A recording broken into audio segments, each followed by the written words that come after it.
ডাকসু নির্বাচন তারপরে জাকসু নির্বাচন আমাদের সামনে একটা সত্য তুলে ধরছে, কিন্তু সেটা নিয়ে আমাদের কথা বলা প্রয়োজন। 2024-এ পুরা জাতি বৈষম্য বিরোধী ছাত্র আন্দোলন মানে বৈসা এর নেতৃত্বে হাসিনাকে জয় বাংলা করে দিল, উৎখাত করলো। বাংলাদেশের জনগণ তাদেরকেই নেতা বানাইছিল, তাদের নেতৃত্বে লড়াই করছিল।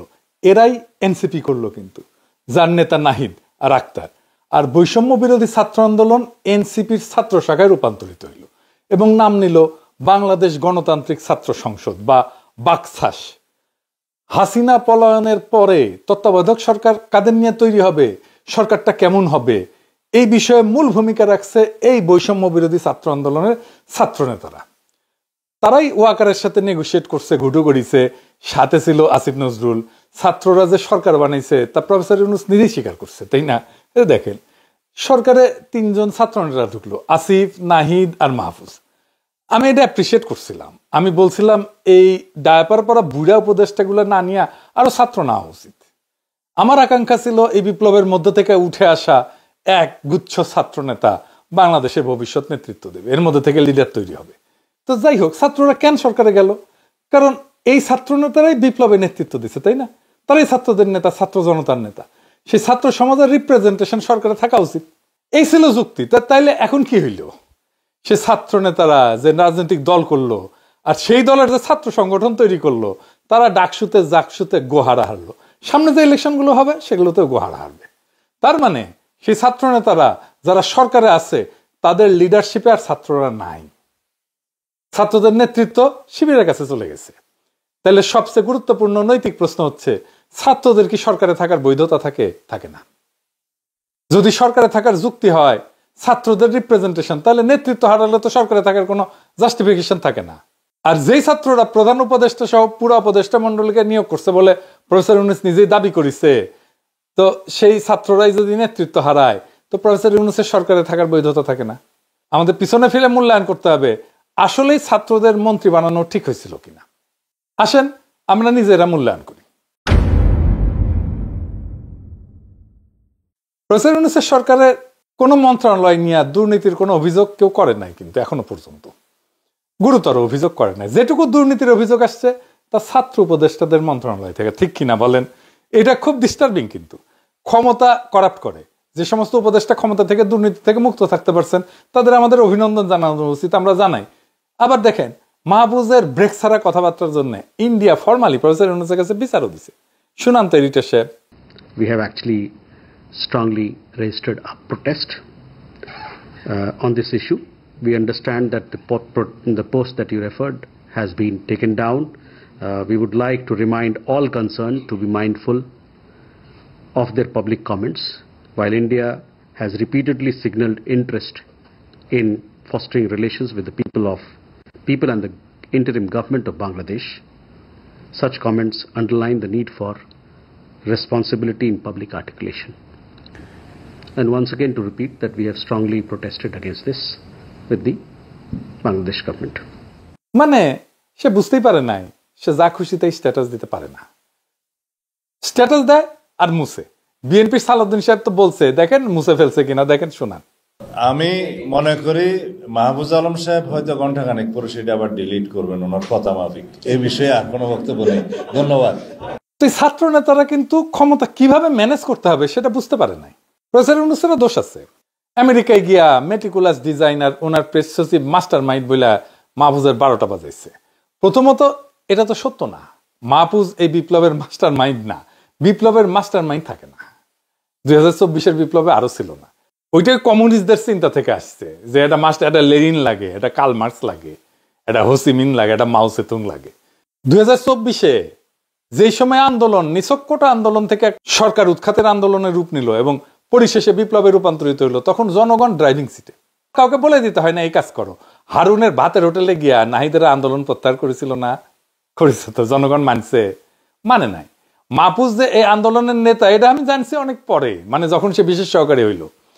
আপনারা সবাই অবাক হয়েছিলেন না যে এই পোলাটা কে? এখন যেখানে যাইতেছে সেখানে আওয়ামী লীগ দাবড়ে এনে দিতেছে। সরকারে থেকে না নিজেদের রাজনৈতিক লাভ হইছে, না বিপ্লবের লাভ হইছে, না সরকারের লাভ হইছে। মাহফুজ সোয়াসে গেল কয়েকদিন আগে লন্ডনে, আওয়ামী লীগ ঘোষণা দিয়ে তারে প্রতিহত করার কথা হলো। ওরা আসছিল কয়জন, 40-50 জন, আমি গুনে দেখছি। মাহফুজের প্রোটেকশনে তো 100 লোক থাকার কথা ছিল। যারা বলবে যে মাহফুজ আসবে, তার সাথে যারা ঝামেলা করবে তাদেরকে আমরা প্রতিরোধ করব, তাদেরকে প্রতিহত করব, বলছে আমরা থাকবো, এরকম বলছে কেউ? তো সেই উৎসাহ নাই কেন লন্ডনবাসীর মধ্যে? তাইলে এখন মাহফুজকে বা মাহফুজদেরকে কে রক্ষা করবে? হাসিনা পলানোর পরে তো হাসিনা পুলিশ পলাইছিল, দেশের মানুষ রাস্তা পরিষ্কার করা থেকে ট্রাফিকের দায়িত্ব পালন করে নাই, পাড়ায় মহল্লা পাহারা দেয় নাই। সেই জনতা 1 বছরের মধ্যে কেন মুখ ঘুরাই নিল?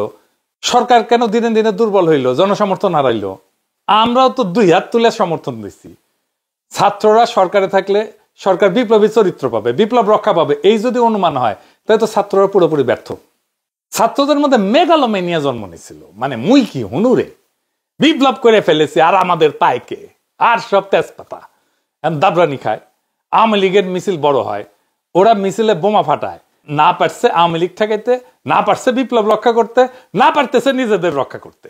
এনসিপির অফিসের সামনে গিয়ে আওয়ামী লীগ নেতৃত্ব করে, যে দেখেন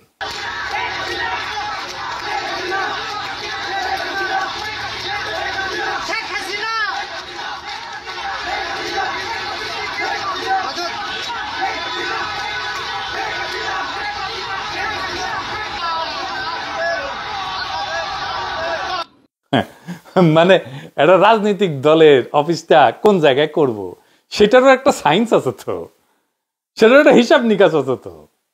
এমন একটা জায়গায় করছে যেখানে তার নিজের কোনো অবস্থান নাই। কিছু জাউরা কয় এনসিপি নাকি আমার কথা চলে, চলে আমার কথা শুনলে এনসিপির অফিসের সামনে গিয়ে নাচানাচি করার চিন্তাও করতো না। কই জামাত শিবির বা বিএনপির অফিসের সামনে গিয়ে তো নাচানাচি করার হিম্মত হয় না, আছে ওদের? নাই। এনসিপি অফিসের সামনে কেন আছে? কারণ ওরা বেকুব, কারণ তারা জানে ওই জায়গায় এনসিপির কোনো অবস্থান নাই। বিএনপির অফিসের সামনে যান, যে লোকটা চা সিগারেট বিক্রি করে সেও বিএনপি করে। দলের অফিস নিতে হয় নিজের প্রভাবাধীন এলাকায়, নিজের প্রভাব না থাকলে দ্রুত তৈরি করে নেওয়া যাবে নিজের প্রভাব এমন জায়গায় করতে হয়। তো টাওয়ারে কেন নিতে হবে? ওইটা বসুন্ধরার বিয়ের টাওয়ার, জানেন? তো বেশি পছন্দ হয়েছে, বেশি মিঠা। আমার বুদ্ধিতে চললে ওই বাকশাসের বাকের মজুমদার রাজুতে রঠার জাতীয় সঙ্গীত গাইতে দিতাম না, কোনোদিন দিতাম না। দাবরানি দিয়ে ঠিক করে দিতাম একবারে। ও পলিটিক্সই তো বুঝে না। আবার আব্দুল হান্নান মাসুদ দেখেন, তাইলে আমার নামে লিখতো পিনাকির ফান্দে পইরা পুরা জাতিকে কাঁদাচ্ছেন না তো, দেখেছেন? এনসিপি আমার ইয়েতে চললে ওরা তো আমি ঘাট ধাক্কা দিয়ে বের করে দিতাম না। 2-1 যে যোগাযোগ করে না করে, আমি আমার মতামত জানাই, কখনো সাপোর্ট চাইলে দিই, ভবিষ্যতেও দিব। অ্যান্টি ফ্যাসিস্ট যারা আন্দোলনের সাথে ছিল তারা যদি আমার সাথে যোগাযোগ করে, আমি তাদেরকে অবশ্যই সাপোর্ট করব, ভবিষ্যতেও করবো। আমার সাথে বিএনপির নেতারও কথা বলে, তো আমার টাইম নাই এখন, অনেক টাইম নাই, ঘন্টার পর ঘন্টা আলাপ করে। গুরুত্বপূর্ণ নেতা, আমি নাম কইতেছি না। তো বিএনপি আমার কথা শুনে চলে নাকি? আমার অনেকে বলে আমি নাকি জামাতের আমির। জামাত আমার কথা শুনলে ওই পিআর সিস্টেম নিয়ে হাউকাউ করতো নাকি? আমি তো পিআর সিস্টেমের পক্ষে না, বিরুদ্ধে। আমি রাজনীতিতে কোনো দলকে এককভাবে সাপোর্ট করি না, আমি রাজনীতি দলের চাকর বাকর না। পলিটিক্স একটা জার্নি, এই রাস্তায় আমি হাঁটবো, আমার রাস্তায় আমি হাঁটবো, যে সাথে আসবে কিছুদিন সাথে সাথে চলবে, চললে ভালো, না চললে খোদা হাফেজ, বাংলাদেশ জিন্দাবাদ। তো আমার এখন অনেকে কইছে আপনি এখন পিআর নিয়ে কেন কথা বলেন না? ওই যে বিএনপি কইছে না আওয়ামী লীগ ঠেকাও, যে তোমরা এখন ঠেকাও, আমরা পারবো না।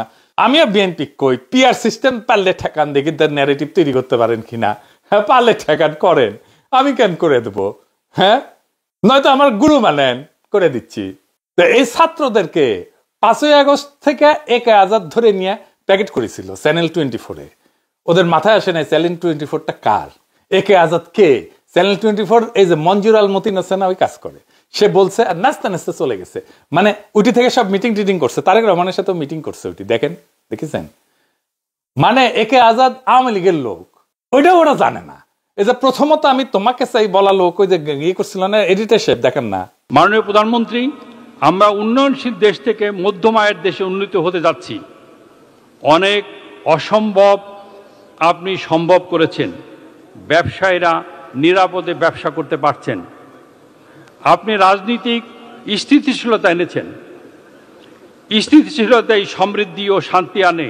এই জন্যই বলি শেখ হাসিনার সরকার বারবার দরকার।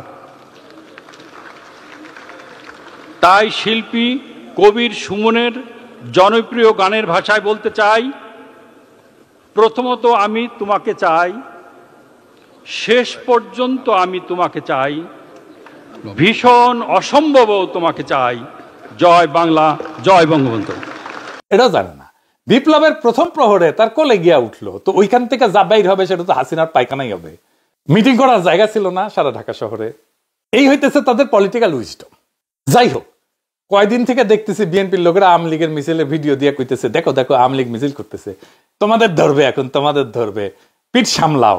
আওয়ামী লীগ আমাদের ভয় দেখে তো আয়নাঘর, গুম, ক্রসফায়ার, জেল, মামলা, পিটানি, দেশ ছাড়া করা, এইগুলা সিদ্ধ ডিম দেওয়া, রিমান্ড, এইসবের।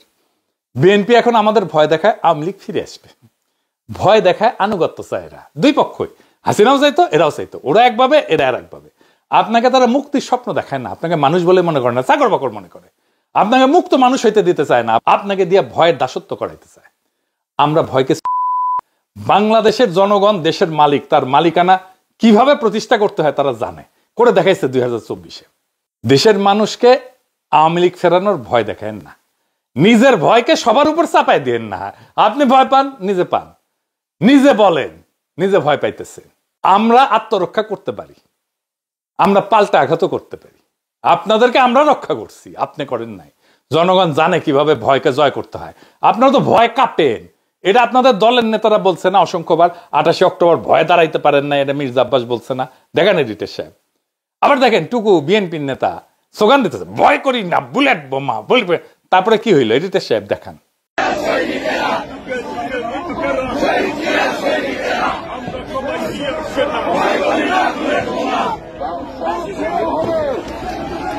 দেখিছেন কাপুরুষের মতো কর্মীদের ফেলায়, এইভাবে নেতারা পলায়। ইনকা ভিডিও আছে, হ্যাডম দেখায় না। ও আপনাদের হ্যাডম মেলা দেখেছে, পাবলিক জানে আপনাদের কত হ্যাডম, পাবলিক জানে আছে আপনাদের শক্তি। রাজনীতি করতে শেখেন, ন্যারেটিভ বানাইতে শিখেন। এখন দেখি মেলা মানুষ ন্যারেটিভ করে আর কি, আমার কাছে শিখেছে ন্যারেটিভ। রাজনীতি আর দলবাজি এক জিনিস না। এরকম খেস্টে মন মানসিকতার জন্য বিশ্ববিদ্যালয়গুলোতে গোহারা হাঁটতেছেন, তাও লজ্জা নাই, উপলব্ধি কোনোটাই নাই। আফসোস, এই প্রজন্ম নিজের জীবন বাজি রেখে গণ অভ্যুত্থান করছে, বিপ্লব করছে। কে কাকে বাঁচাবে সে ভয় দেখানোর দিন শেষ। ভারতীয় আধিপত্যবাদ এবং নিজেদের ক্ষমতা প্রশ্নে আমরা কাউকে নেতৃত্বের আসনে বসাইনি। মানুষ নিজেদের হিসাব বুঝে নেবে। ওই যে মিছিলগুলা হইতেছে, এই মিছিল পুলিশের আর ওয়াকারের গার্ডে হইতেছে। দেখেন মিছিল দেখায়, পুলিশের আর আর্মির গাড়ি যাইতেছে পাশ দিয়ে। এডিটর সাহেব দেখান।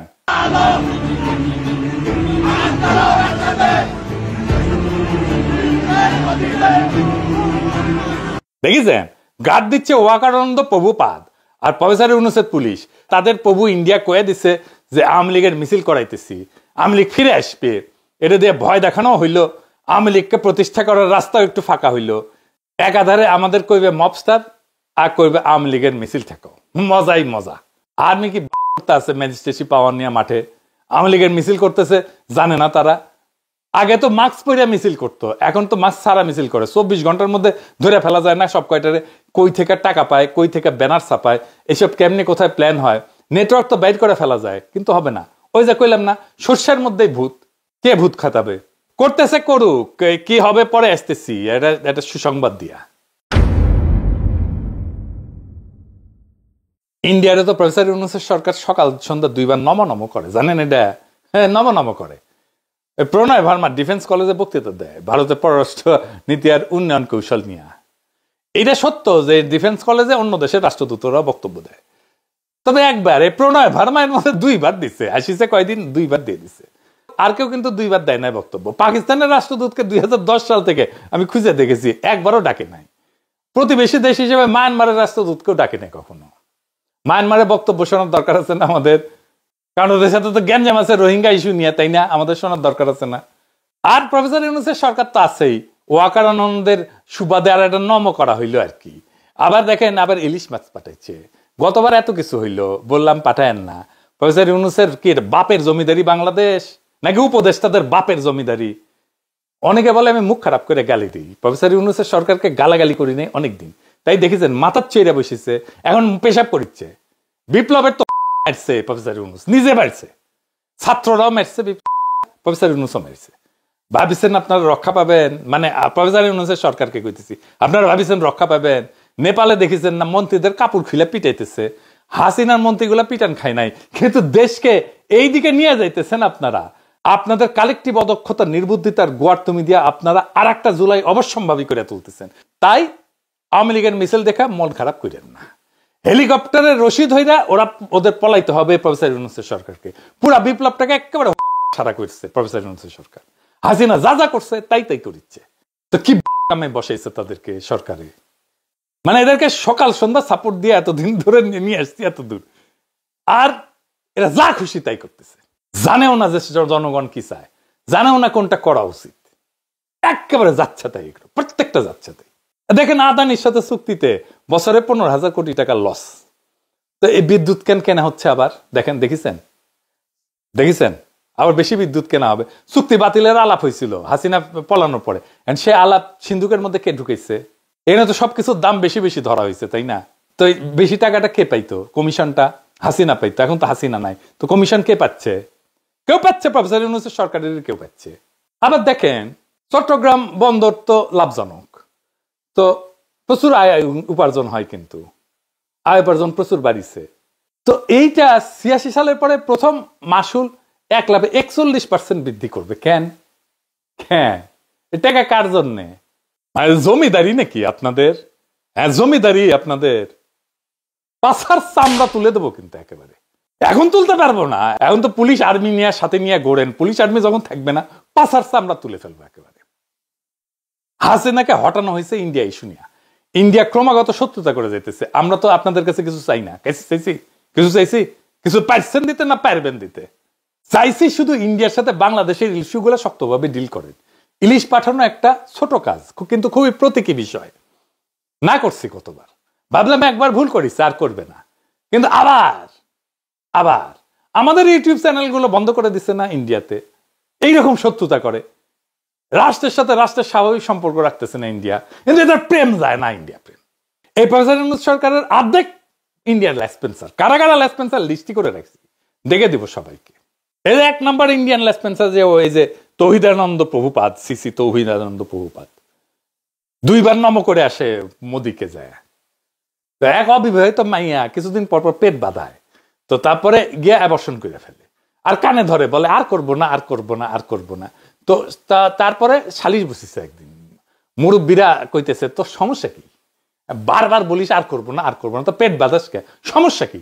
তো মাইয়া কয় যে আমি তো না করতে পারি না। তো ইন্ডিয়া কিছু চাইলে প্রফেসর ইউনূসের সরকার না করতে পারে না, তো ভালোই তো, আমরাও ঠাপাইতে গাছের তুলে দেব, ওই গাছের থেকে হেলিকপ্টারে দড়ি ধরে ঝুলতে পলাবো তোরা জাফট। এইবার আবার যখন জুলাই হবে তখন ছোট বড় মাঝারি কোনো ইন্ডিয়ান লেসপেন্সারকে আর ছাড়া হবে না। এইটা যেন মাথায় থাকে, কারণ বিপ্লব এখনো জিন্দা আছে, এটা সম্পূর্ণ হয় নাই। ওই বিপ্লব আবার হবে সম্পূর্ণ করার জন্য। ইনকিলাব জিন্দাবাদ।